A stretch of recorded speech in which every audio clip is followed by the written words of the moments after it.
particular night travel, they need to have their drivers trained afresh, refreshed training, and this will take the maximum of 3 months. We target up to around 54 circles across the country. Some have different number of fleets, but in overall we are talking about 11,000 drivers in the next 3 months to be subjected to these exercises.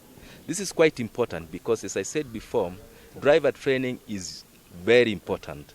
The way a driver drives, that is what determines in most cases whether a vehicle gets a crash or not, to a large extent.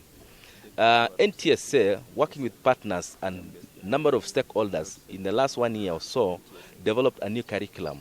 Kenya, we've never had a standard curriculum to ensure that drivers are well conversant.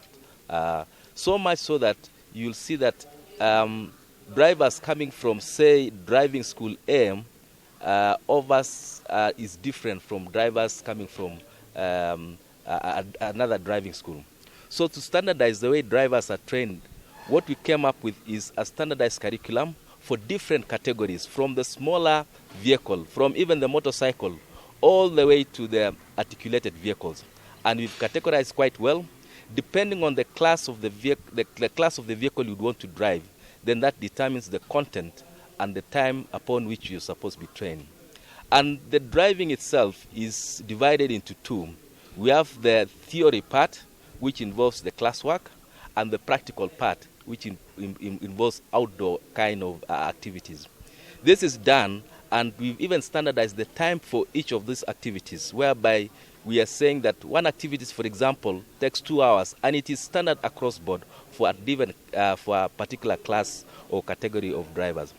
So this standardization, of course, is as per the international best practice to ensure that you have standardized training, and even testing is also standardized. Part and parcel of the exercise, which we are going to do today, is that we're also checking the driver's medical assessment.